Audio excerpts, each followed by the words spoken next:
La récente reconnaissance par Israël de la souveraineté marocaine sur le Sahara est venue renforcer la position du Maroc sur ce qui représente un enjeu national majeur. Cette reconnaissance a également contribué à consolider le consensus international qui se dessine en soutien aux efforts du Maroc pour résoudre de manière juste et définitive ce conflit, alimenté par le régime militaire algérien. Cette nouvelle reconnaissance risque d'accroître l'isolement de l'Algérie, à la fois sur le plan régional et international, du fait de son pari diplomatique sur le conflit du Sahara marocain.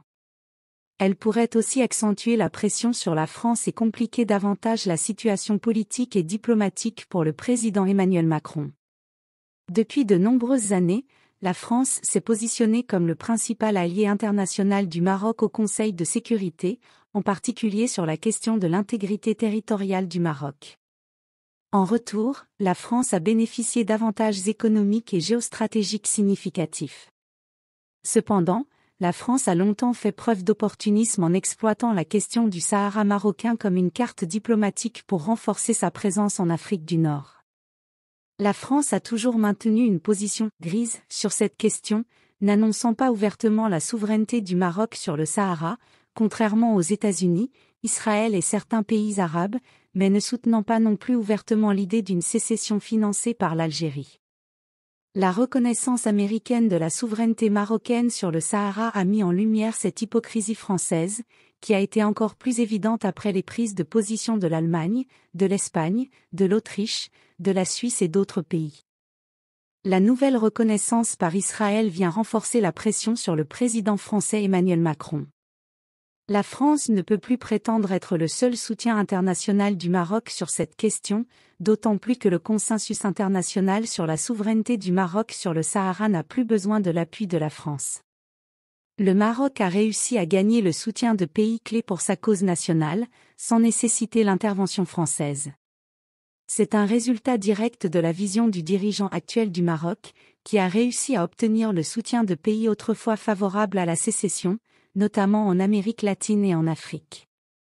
La France de Macron sera certainement inquiète face à l'expansion de l'alliance marocaine dans la région méditerranéenne et en Afrique. La reconnaissance israélienne ouvrira de nouvelles opportunités d'investissement pour les entreprises israéliennes et internationales au Maroc et dans le sud du pays. Cette reconnaissance renforce également la position du Maroc sur la question du Sahara, après avoir obtenu le soutien des États-Unis et de plus de 15 pays européens pour sa proposition d'autonomie présentée en 2007. La France est restée en retrait alors que d'autres pays européens, tels que l'Allemagne, l'Espagne, la Suisse, les Pays-Bas, l'Autriche et le Portugal, ont avancé dans leur soutien à la proposition d'autonomie du Sahara sous souveraineté marocaine. Il est à noter que la France a également assisté à une augmentation du nombre de consulats et de représentations étrangères au Sahara marocain, qui compte actuellement près de 28 consulats.